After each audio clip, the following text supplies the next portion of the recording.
안녕하세요. 책을 통해 세상 얘기를 해봅니다. 저는 하민혜입니다. 사인님 착한 편이세요? 착하다는 말 참 좋은 얘기인데요. 넌 참 착해 빠졌어 하는 말을 들으면 기분이 복잡해지는 건 왜일까요? 양보하다가 손해보고 순둥순둥 잘 속는다는 말 같은 기분?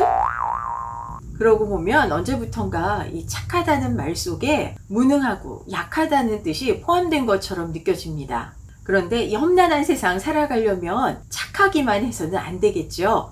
똑똑하게 착해야 됩니다.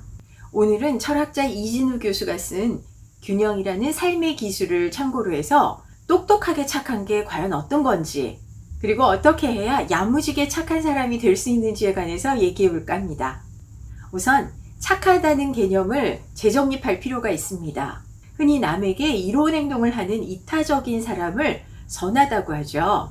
그럼 비 오는 날 이 노숙자 노인이 신발도 신지 않은 채 걷고 있더라. 너무 딱해서 내 운동화 벗어주고 맨발로 집에 돌아온 사람, 착한 사람일까요? 자기가 손해를 보면서까지 남을 우선시해서 돕는 사람, 착한 사람이라기보다는 어리석은 사람이라고 부르죠. 사람 본질적으로 이기적입니다. 누구보다 자신을 우선시할 수밖에 없죠. 뭐가 나한테 이익을 주나? 어떻게 해야 이익을 더 크게 만들 수 있을까 생각하고 이에 따라서 행동합니다. 이것 또한 일종의 생존 본능입니다. 얼핏 생각하면 나를 먼저 생각하는 이기적인 면과 남을 이롭게 하는 이타적인 면이 서로 대립하고 충돌하는 것처럼 느껴져서 이기적인 사람은 나쁘고 이타적인 사람은 좋은 사람, 이렇게 양분화시키기 쉽습니다. 아닙니다. 사람 본디 이기적인 면과 이타적인 면을 골고루 갖춘 복합체입니다. 절대적으로 남을 우선시하고 남만 챙긴다든지 또 오롯이 나만을 생각하고 자기밖에 안 챙긴다 하는 사람은 없다는 거죠. 사람은 가족도 동료도 함께 위할 줄 압니다. 저자는 똑똑하게 착한 사람은 이기적인 면과 이타적인 면, 이 둘 사이에서 균형을 잡을 줄 안다고 합니다. 이른바 윤리적인 이기주의인데요. 남에게 해를 끼치지 않는 범주에서 나의 이로운 일을 하고 장기적인 안목에서는 서로에게 도움이 되는 일을 택한다는 겁니다. 저자는 똑똑하게 착한 사람이 되기 위해서는 세 가지를 유념하라고 합니다. 첫째, 감정과 사고의 균형 잡기 훈련입니다. 지금 내가 느끼는 어떤 감정 위에 이 합리성이라는 양념을 한 꼬집 얹어보라는 겁니다. 그랬구나, 이를 어째 다른 사람의 어려움에 얼싸안고 펑펑 울고 앉아있기보다는 이런 어려움을 어떻게 해야 다시 생기지 않도록 예방하고 또 해결을 할 수 있을 것인가 생각해보고 방법에 동참하는 것이 훨씬 균형 잡힌 행동입니다. 아프리카 기아 어린이를 돕고 싶어요. 광고를 자주 하는 단체에 기분 나는 대로 왕창 한번 기부하는 게 아니라 어떤 단체가 기금을 효과적으로 잘 운영하고 있는지 알아보고 매달 소액이라도 꾸준히 지속적으로 기부를 하는 것이 훨씬 합리적이겠죠. 평소 생활을 하는데도 감정과 사고의 균형은 중요합니다.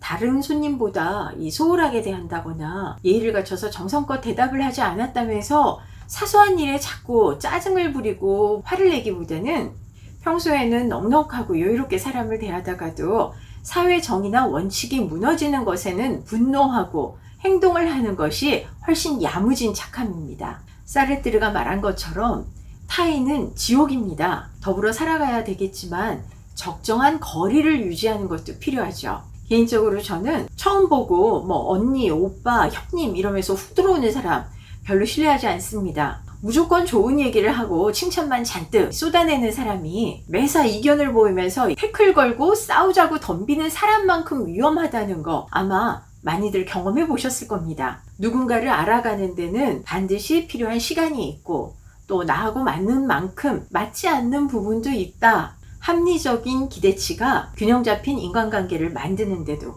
큰 도움이 됩니다. 자, 두 번째는 극단의 유혹에 빠지지 않는 겁니다. 균형 잡히고 절제된 거는 좀 시시하고 이 극단에 닿을수록 열광하게 만들죠. 정상 범주를 벗어난 자극에 더 잘 반응하는 것을 초정상 반응이라고 하는데 동물도 마찬가지라고 합니다. 새의 경우에는 이 새둥지에 자기 알이 아닌 좀 더 큰 다른 새의 알을 갖다 두면 자기 알이 아닐 거라는 의심보다는 이게 더 크구나, 신기하다 하는 마음에 먼저 품는다고 하죠.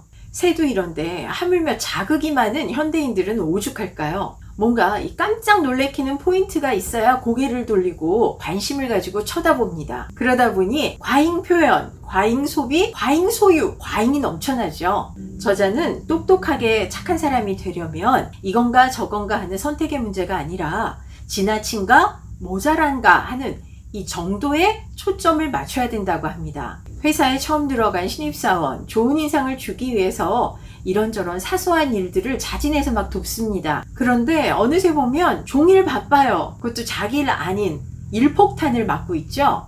뭔가 굉장히 열심히 살고 있는데 지금 내가 대체 뭐 하고 있나 하는 마음이 듭니다. 자기도 모르게 이 극단에 닿아 있습니다. 주변에 칭찬과 부탁만이 무성하다. 이럴 때는 한번 생각해 봐야 됩니다. 지금 내가 서 있는 자리가 과연 내가 원했던 바로 그 자리가 맞는가 하고 말이죠.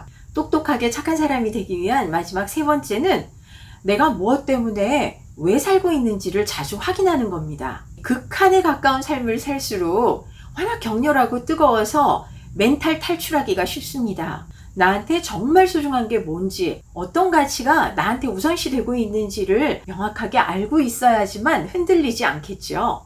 아, 요새 주식 안 하는 사람이 어딨어? 야, 너 골프 안 배워두면 나이 들어서 후회해. 남의 말에 유행해. 헷갈려 하실 필요 없습니다. 내 입장과 상황에 맞게 남에게 피해를 주지 않는 범주에서 내 나름껏 살아가는 게 정답입니다. 나 지금 똑똑하게 잘 살고 있는 거야? 아직도 궁금한 마음이 좀 남아있다면 균형이라는 삶의 기술 일독해 보시길 추천드립니다. 어렵지도 난해하지도 않게 균형 있게 살아가는 방법을 들어보실 수 있습니다. 전요 그렇게 생각합니다. 조금씩 이 삐뚤빼뚤 흔들거리면서 걸어가도 괜찮은 것 같아요. 어차피 우리는 운명과 자유 사이에서 균형 잡기를 하면서 살아가고 있는 게 아닐까 하는 생각이 듭니다. 오늘 영상 재밌으셨어요? 착하게 똑똑한 사람에 대한 사인님들의 댓글 기다리겠습니다. 저는 더 좋은 영상으로 곧 다시 찾아뵙겠습니다. 고맙습니다.